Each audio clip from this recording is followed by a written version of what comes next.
American Miyazaki presents The Cthulhu Mythos Tales by H.P. Lovecraft. Dagon. I am writing this under an appreciable mental strain, since by tonight I shall be no more. Penniless, and at the end of my supply of the drug which alone makes life endurable. I can bear the torture no longer, and shall cast myself from this garret window into the squalid street below. Do not think from my slavery to morphine that I am a weakling or a degenerate. When you have read these hastily scrawled pages, you may guess, though never fully realize, why it is that I must have forgetfulness or death. It was in one of the most open and least frequented parts of the broad Pacific that the packet of which I was supercargo fell a victim to the German sea raider. The Great War was then at its very beginning, and the ocean forces of the Hun had not completely sunk to their larger degradation, so that our vessel was made a legitimate prize, whilst we of her crew were treated with all the fairness and consideration due us as naval prisoners. So liberal indeed was the discipline of our captors, that 5 days after we were taken, I managed to escape alone in a small boat, with water and provisions for a good length of time. When I finally found myself adrift and free, I had but little idea of my surroundings. Never a competent navigator, I could only guess vaguely by the sun and stars that I was somewhat south of the equator. Of the longitude I knew nothing, and no island or coastline was in sight. The weather kept fair, and for uncounted days I drifted aimlessly beneath the scorching sun, waiting either for some passing ship or to be cast on the shores of some habitable land. But neither ship nor land appeared, and I began to despair in my solitude upon the heaving vastness of unbroken blue. The change happened whilst I slept. Its details I shall never know, for my slumber, though troubled and dream-infested, was continuous. When at last I awaked, it was to discover myself half-sucked into a slimy expanse of hellish black mire, which extended about me in monotonous and undulations as far as I could see, and in which my boat lay grounded some distance away. Though one might well imagine that my first sensation would be of wonder at so prodigious and unexpected a transformation of scenery, I was in reality more horrified than astonished. For there was in the air and in the rotting soil a sinister quality which chilled me to the very core. The region was putrid with the carcasses of decaying fish and of other less describable things which I saw protruding from the nasty mud of the unending plain. Perhaps I should not hope to convey in mere words the unutterable hideousness that can dwell in absolute silence and barren immensity. There was nothing within hearing, and nothing in sight, save a vast reach of black slime. Yet the very completeness of the stillness and the homogeneity of the landscape oppressed me with nauseating fear. The sun was blazing down from a sky which seemed to me almost black in its cloudless cruelty, as though reflecting the inky marsh beneath my feet. As I crawled into the stranded boat, I realized that only one theory could explain my position. Through some unprecedented volcanic upheaval, a portion of the ocean floor must have been thrown to the surface, exposing regions which for innumerable millions of years had laid hidden under unfathomable watery depths. So great was the extent of the new land which had risen beneath me, that I could not detect the faintest noise of the surging ocean, strain my ears as I might. Not were there any sea fowl to prey upon the dead things.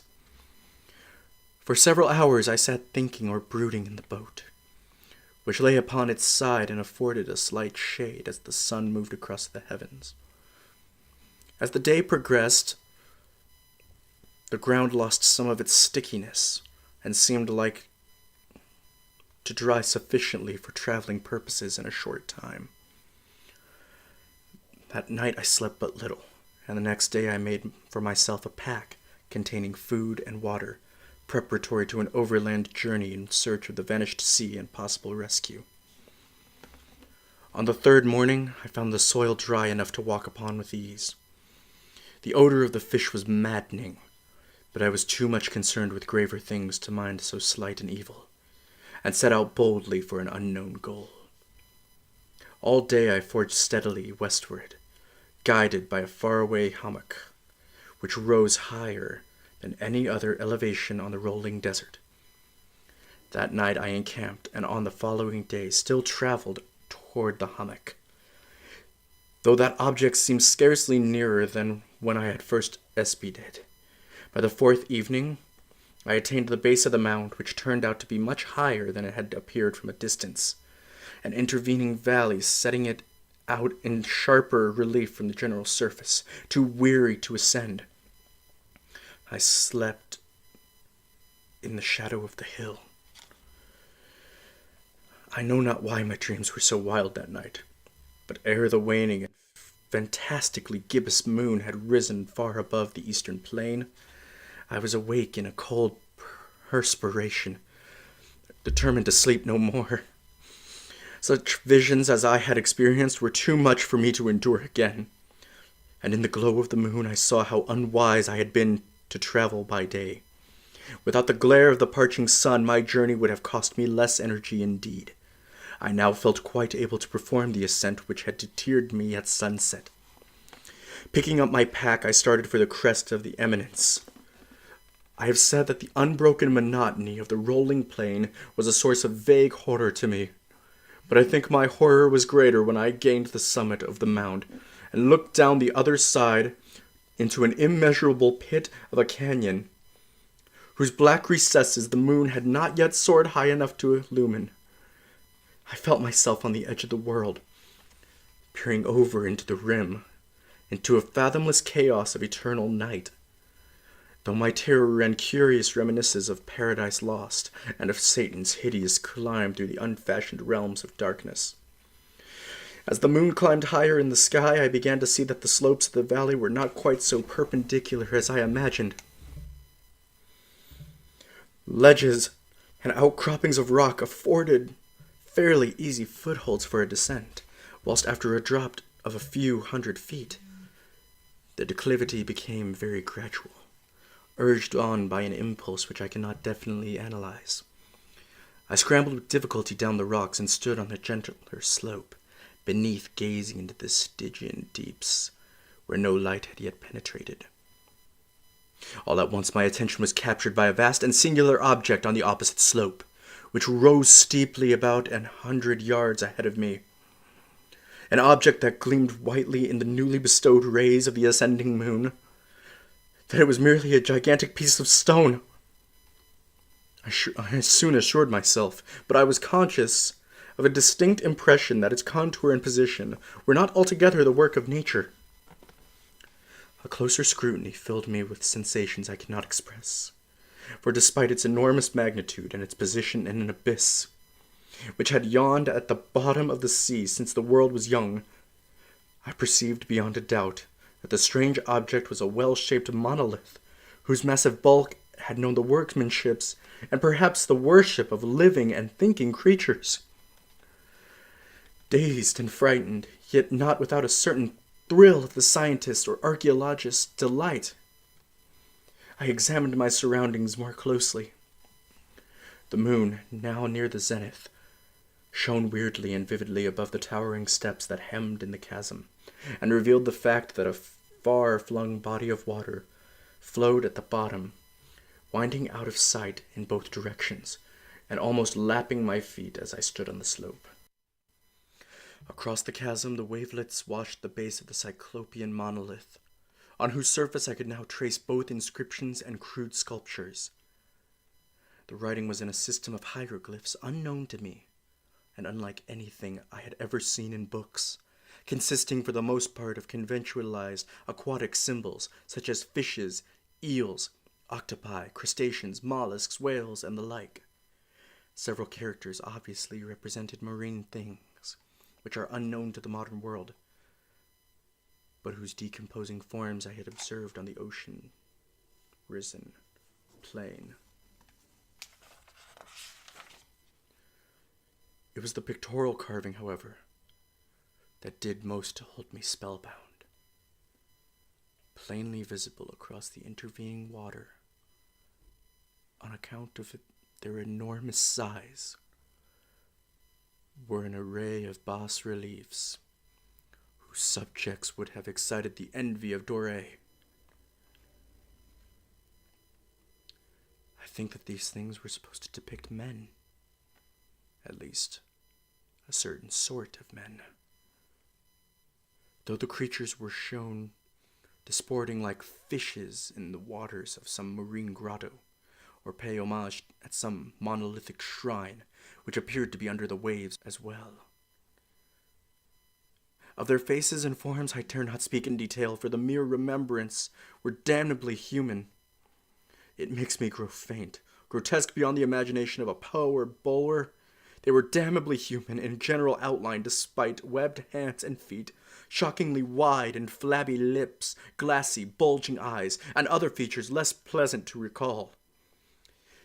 Curiously enough, they seemed to have been chiseled badly out of proportion with their scenic background. For one of these creatures was shown in the act of killing a whale, represented as but little larger than himself.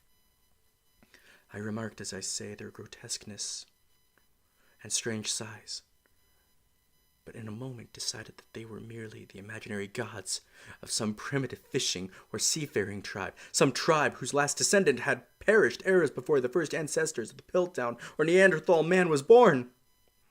Awestruck at this unexpected glimpse into a past beyond the conception of the most daring anthropologist, I stood musing whilst the moon cast queer reflections on the silent channel before me. Then suddenly I saw it. With only a slight train to mark its rise to the surface, the thing slid into view above the dark waters.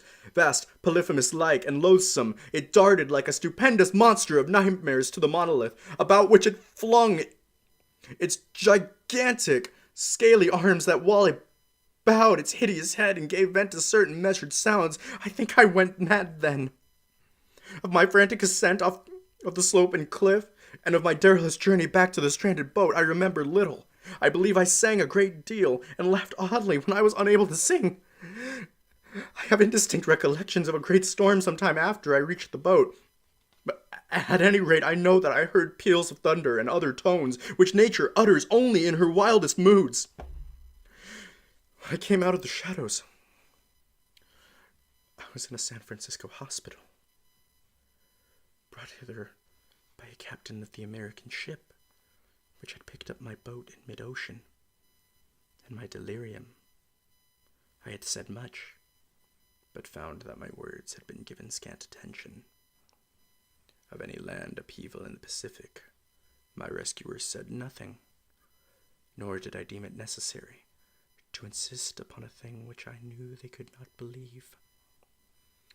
Once I sought out a celebrated ethnologist and amused him with peculiar questions regarding the ancient Philistine legend of Dagon, the fish god, but soon, perceiving that he was hopelessly conventional, I did not press my inquiries.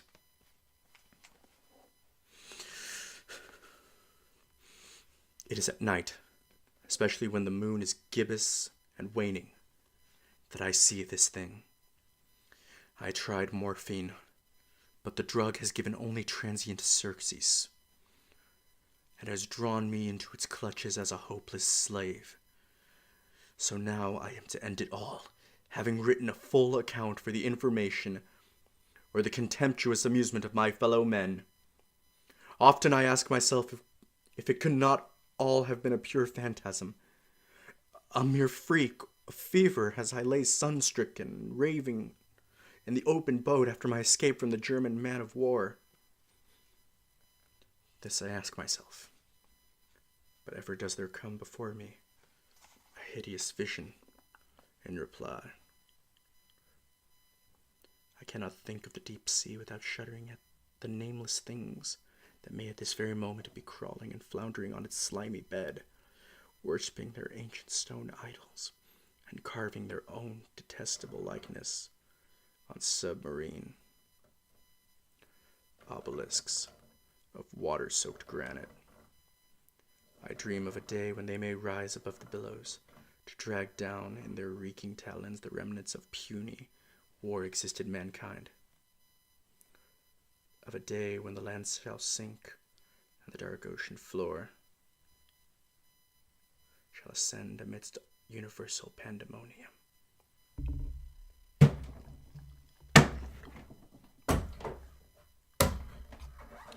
The end is near.